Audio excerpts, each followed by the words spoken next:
My name is James Cummings, for you who have not met me. My former life is a digital designer and product developer. I have 3 children, a 16-year-old daughter, a 6-year-old son, and a 4-year-old son.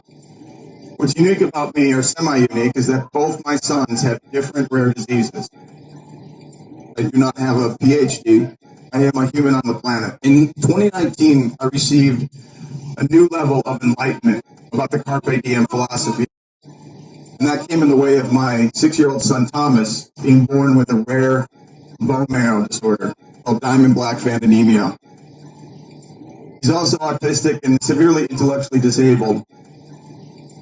I never thought I'd be one of those parents with a severely ill child or someone who was disabled, and I would see people walking along the streets and thinking, my God, that's horrible. I feel empathetic for them.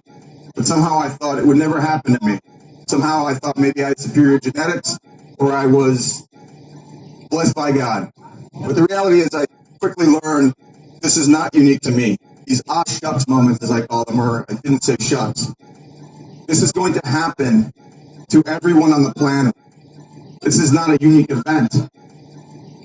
I will have more of these shucks moments. We're not escaping this planet alive. We will all die. Mortality does not care if you're religious or atheist or black or white, rich or poor, capitalist or socialist. We will all expire at some point. This is a universal truth.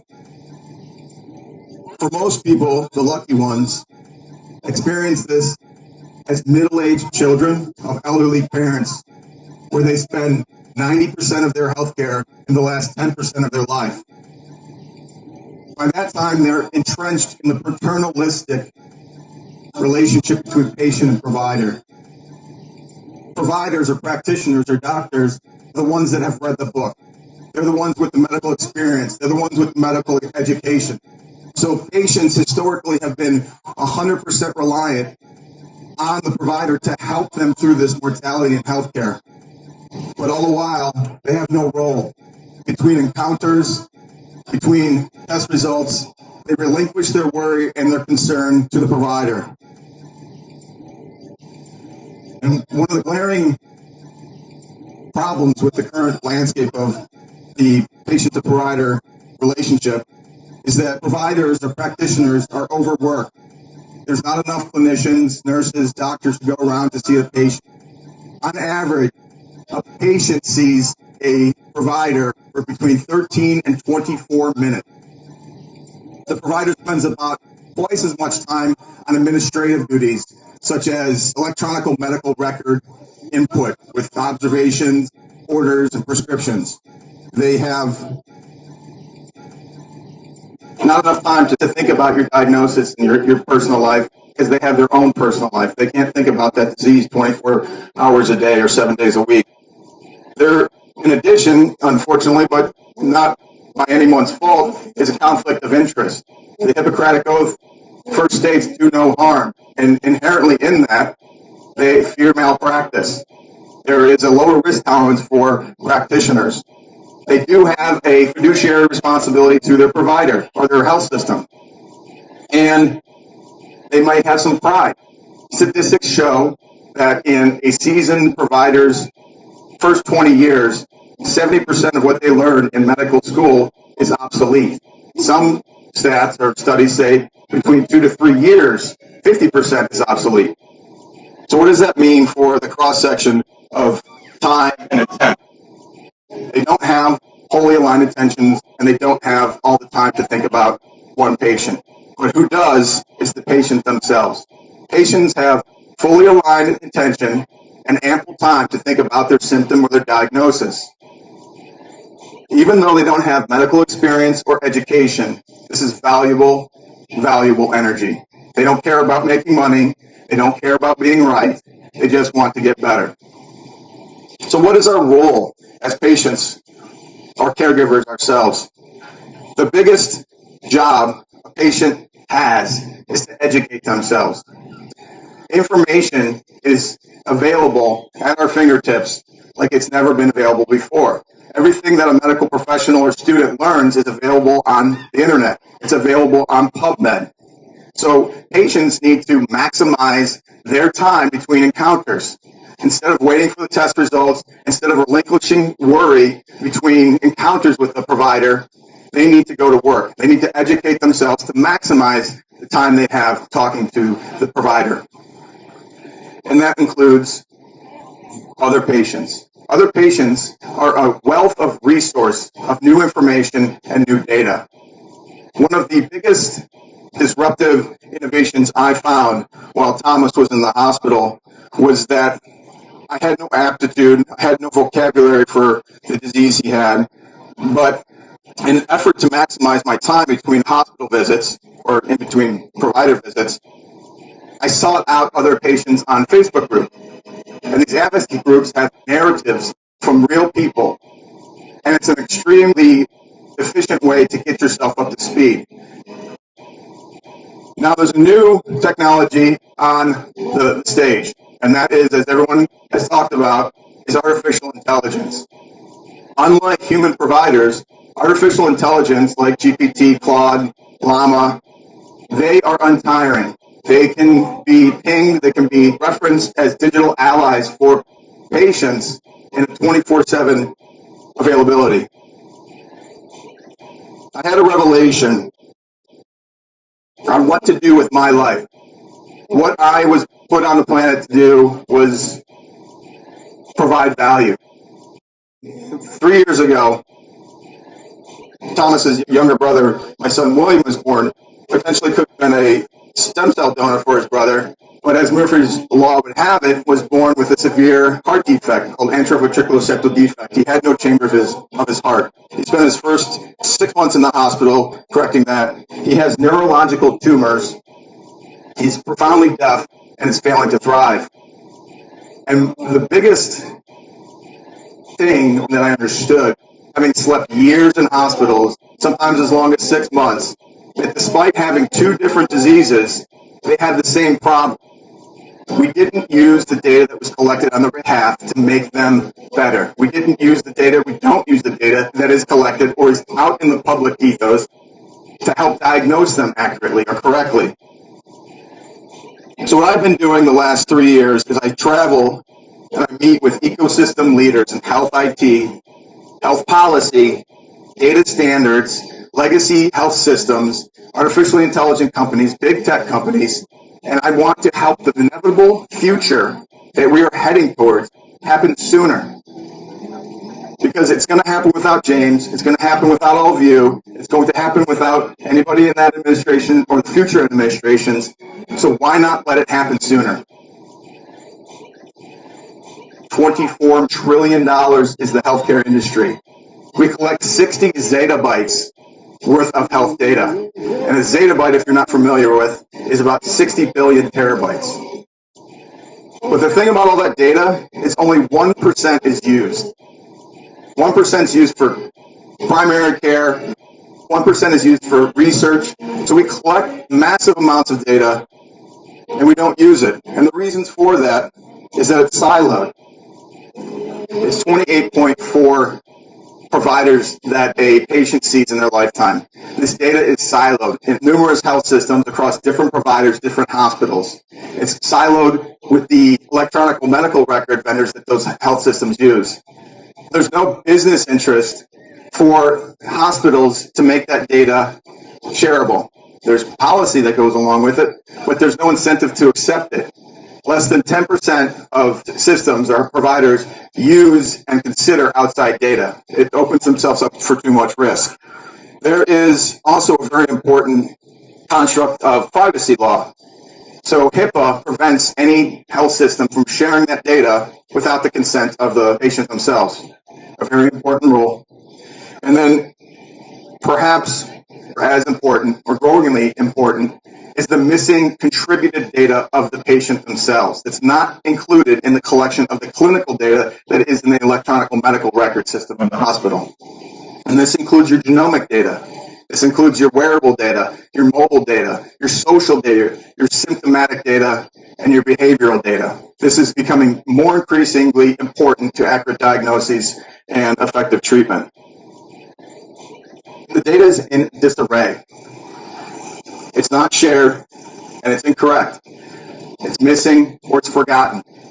In my experience, multiple times, just interdepartmentally of that hospital that's using the same EMR vendor does not consider data that's shared. So my oncologist, or my son's oncologist, cardiologist, and neurologist don't consider the data that's collected on behalf of your colleagues. It's also not shared from health system to health system. One of my sons is seen by Boston Children, Yale, NYU, Cleveland Clinic. In an effort to find out the cause of his neurological tumors and his deafness, we've sent over and provided consent for all and any kind of data to be shared. And at NYU, I was told that he was probably born deaf. And I said, no, that can't be true. And they said, yeah, he probably was, based on every test that we conducted, based on our professional experience and education.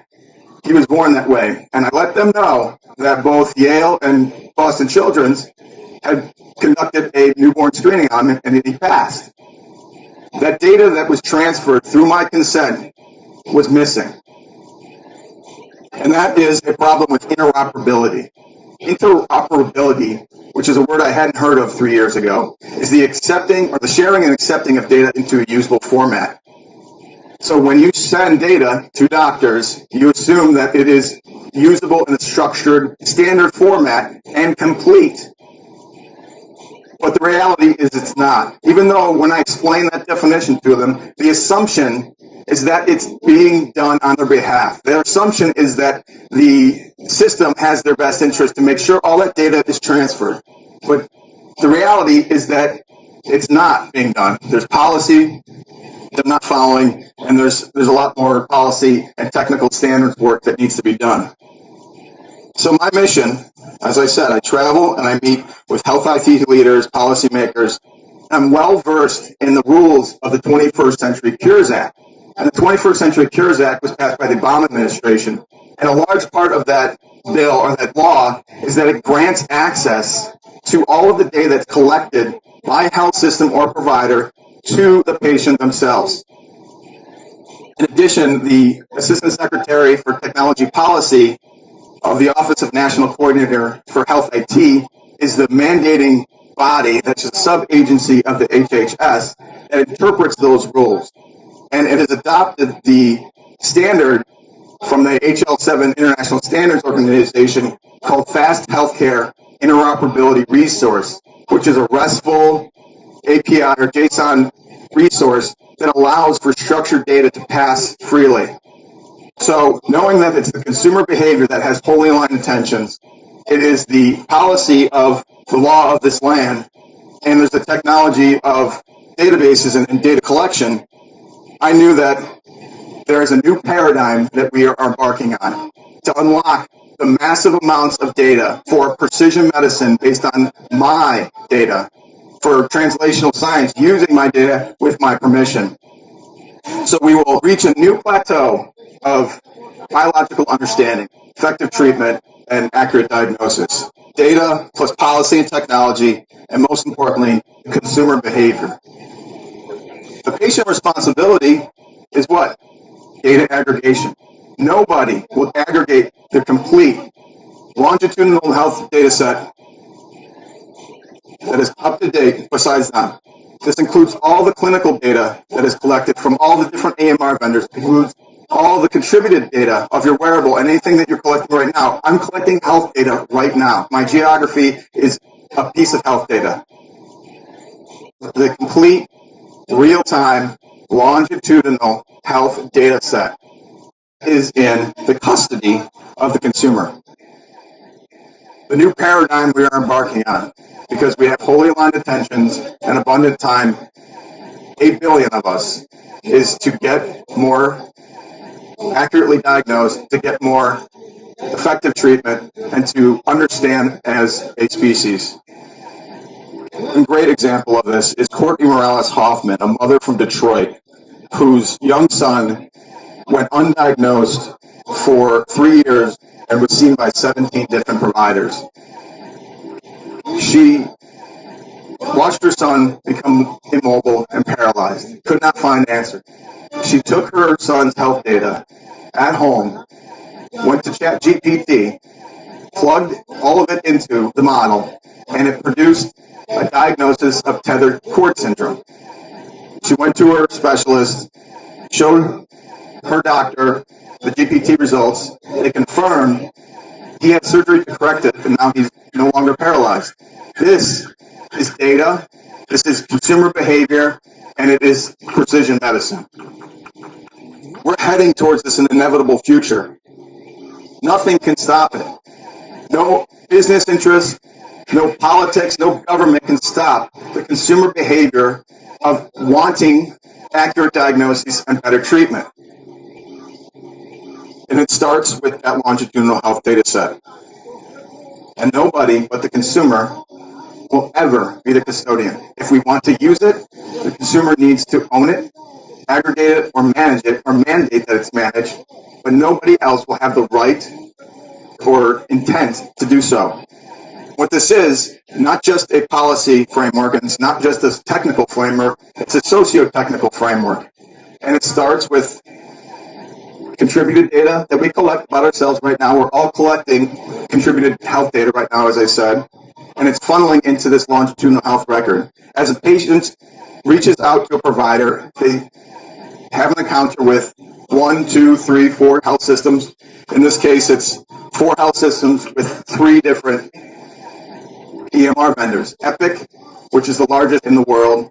Number 2 would be Oracle, or Cerner Oracle. Number 3, I think it might be Meditech. These are the largest EMR vendors that health systems use.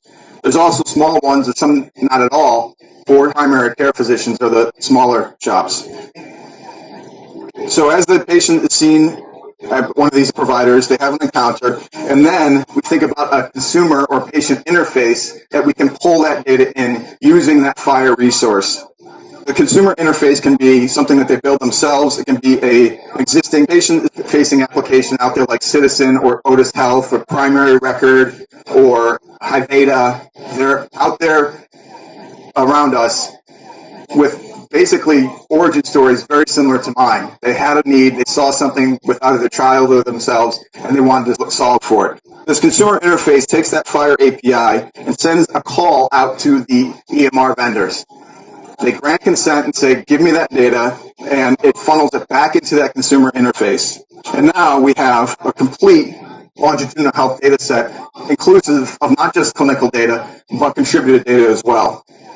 What they send back is called the United States Core Data for Interoperability. It's also managed by the ONC. It's what we think is important clinical data. The story I mentioned before, that would not include something like, did the consumer pass the newborn screening test? There's legislation that needs to come that expands what data happens through these FHIR APIs. There needs to be enforcement for bad actors or data blockers. Once that longitudinal health record is complete, you can start using artificial intelligence or large language models anytime you want, and you start to become wiser. You become an informed or empowered patient. You can share it with other communities with the same diagnosis, and you can, if you so choose, participate in a research registry and clinical trials. This is the socio-technical framework of the future. So what now? Is real-world implementation of this policy, this technology, this consumer behavior. What that's going to do, it's going to leverage that motivation from the consumer. It's going to prove the need for new policy, the need for new technology, and how we can effectively understand the maximum benefit of the technology that exists, including large language models. There needs to be enforcement. There's no business incentive to send somebody to a no health system. There's no business incentive to accept that data as gold standard as the consumer longitudinal health record. And there needs to be the introduction of new standards and policy. One of the biggest communities that exhibits the highest amount of participatory behavior advancement is the undiagnosed and rare disease communities, particularly the congenital genetic disease communities, because these are young parents with children that are in a disease cohort that is underserved and underfunded. And they know if they don't enact their energy, then nobody will. There's no massive funding champions. There's no teams of researchers looking on their behalf. These patients are an army of free labor and brain power. What that will do, implementing the FIRE resources and standards and the policy of the ONC and 21st Century Cures Act and behavior, while no one cares about one rare disease, collectively, the rare disease burden is over $1 trillion. It's a significantly large amount of money spent on rare diseases. Most importantly, these patients will lead the way for all 8 billion of us to follow. You might say, my sons have rare diseases, and you thank God that you don't have a rare disease, but everyone here has a rare disease. Everyone here is a consumer. Everyone here has a responsibility to aggregate their data on behalf of themselves and educate themselves, and then use that data. Either a human uses that data or a machine uses that data. We are all the same. There's nothing that we can argue away. There's no religion, there's no money, there's no politics that makes that untrue. We are on that unstoppable future. We have done a lot of great things. Think about the advancements of human race in biological discovery in the last 100 to 10,000 years. And we've improved it immensely. Things like bacteria discovery, germ theory, imaging, immunizations, transplants. Now we're getting into the genome and stem cells. We've elongated our life. We've improved the qualities considerably. But in the reality, in 2025, we're closer to caveman than all-knowing omniscient. So there's an incredible amount of knowledge that exists already, or data or information, but there's incredibly more to come. There's a lot of worry in the world. There's a lot of fear. But today is what we can control. Today is the best day of everyone's life, right here. This is all that matters. And what we can do today is be honest, be hardworking, and be kind. If you want to learn more about me, please scan this QR code. I have a blog called participatory.health. I'd love to talk to anybody swimming in this direction. We need funding for this implementation and enforcement. We need new policy, and we need the teams at the different agencies support and championship. Thank you very much. I hope everyone here has a great day. You have no choice. Today is the best day of your life. Congratulations. Let's make the most of it. God bless you.